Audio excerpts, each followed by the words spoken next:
এরপরে পুরোটাই প্রায় বোধহয় বিরাট শো। ওই জায়গাটায় ফিগারটায় হয়তো দেখা যাচ্ছে যে 20 ওভারের পরে দুটো টিমের রান এক, কিন্তু বিরাট কোহলি ফ্যাক্টরটাই তাদের অনেকটা এগিয়ে রেখে দিয়েছিল।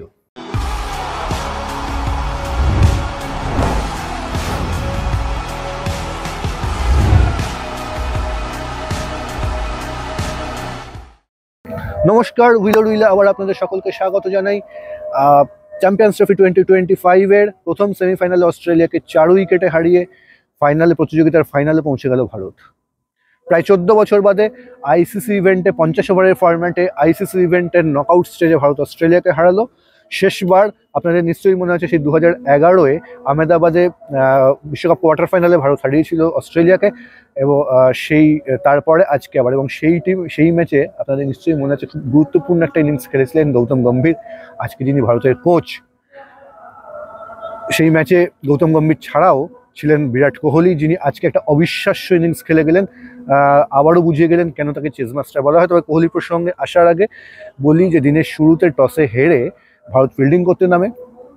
প্রথম ট্রাভিস হেড যখন 0 রানের মাথায় তার একটা মোহাম্মদ শামির বলে তার একটা রিটার্ন ক্যাচ শামি ধরতে পারেননি, তারপর তিনি তার মতো করে ইনিংসটা শুরু করেন প্রথম ওভার দুয়েকের পরে। আর তিনি আউট হয়ে যাওয়ার পরে স্টিভ স্মিথ খুব দায়িত্ব নিয়ে একদম পরিস্থিতি অনুযায়ী একটা ইনিংস খেলে গেলেন, খুব গুরুত্বপূর্ণ একটা ইনিংস, এবং যে ইনিংসের জন্য মনে হচ্ছিল তাকে যোগ্য সহায়তা করেন ল্যাবুসেন এবং অ্যালেক্স ক্যারি, এবং তাদের এই ইনিংসের দৌলতে একটা সময় মনে হচ্ছিল যে অস্ট্রেলিয়া সম্ভবত 290 বা 300 রানের কাছাকাছি একটা ইনিংস গড়ে ফেলবে। যদিও ভারতীয় বোলাররা রেগুলার ইন্টারভ্যালে উইকেট পেতে থাকেন এবং তার ফলে সেই জিনিসটা সম্ভব হয়নি। শেষ পর্যন্ত 49.3 ওভারে 264 রানে শেষ হয়ে যায় অস্ট্রেলিয়ার ইনিংস। এরপর ভারত ব্যাট করতে নেমে রোহিত শর্মা যেভাবে প্রত্যেকদিন শুরু করেন, আজকেও সেভাবে শুরু করেছিলেন।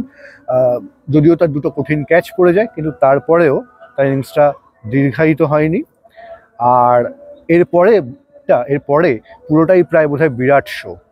শ্রেয়স আয়ারকে নিয়ে খুব গুরুত্বপূর্ণ সময়, যে সময় খুব ক্রুশিয়াল একটা মোমেন্টে, যে সময় যেভাবে বিরাট কোহলি তার ইনিংসটা খেলেন আজকে 84 রানের ইনিংস, তাতে মাত্র 5টা 4, ফলে বোঝাই যাচ্ছে পরিস্থিতি অনুযায়ী ফিল্ডিংয়ের গ্যাপ দেখে দেখে সিঙ্গলসের ওপর এই বয়সেও একটা খুব প্রয়োজনীয় এবং অতি গুরুত্বপূর্ণ রান চেজ করলেন তিনি।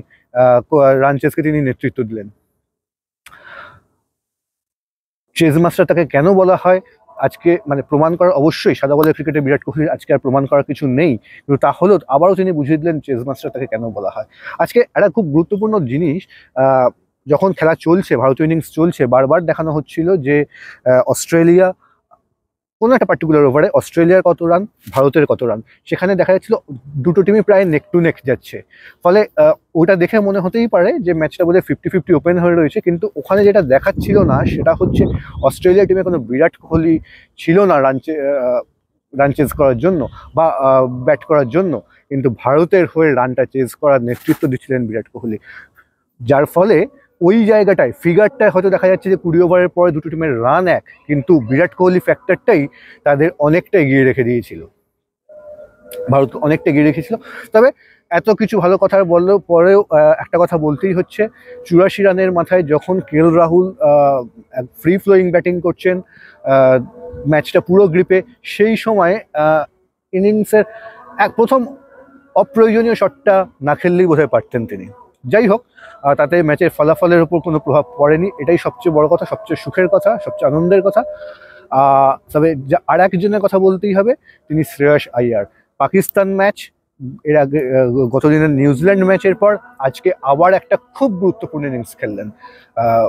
আজকে হয়তো অর্ধশত রান হলো না আগের দুটো ইনসিডেন্টের মতো, কিন্তু আজকে একটা 45 রানে খুব গুরুত্বপূর্ণ ইনিংস খেলেন। এবং তার সঙ্গে ভালো লাগলো কেএল রাহুলকে, গতকালের প্রোগ্রামে বলেছিলাম যে ভারতের ব্যাটিং লোয়ার অর্ডার কিন্তু নিউজিল্যান্ড ম্যাচে সেভাবে রান পায়নি, এটা একটা কনসার্নের জায়গা ভারতীয় টিমের জন্য, কিন্তু আজকে দেখা গেল এবং প্রত্যাশা করেছিলাম যে কেএল রাহুল যেন রান পায়, এবং আজকে দেখা গেল তিনি রান পেলেন এবং খুব গুরুত্বপূর্ণ একটা ইনিংস খেলেন, যেই সময় শ্রেয়স আয়ার আউট হয়ে গেলেন, তারপর অক্ষর প্যাটেল আউট হয়ে গেলেন, তখনও কিন্তু বেশ একটা বোধহয় 70-75 রানের মতো বাকি রয়েছে।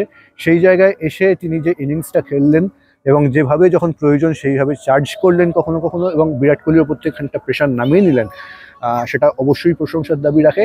তবে এর ফলে যেটা দাঁড়ালো, আবারও 2017 পরে আবার চ্যাম্পিয়ন্স ট্রফি ফাইনালে ভারত, আগামী রবিবার এই দুবাই ইন্টারন্যাশনাল ক্রিকেট স্টেডিয়ামে।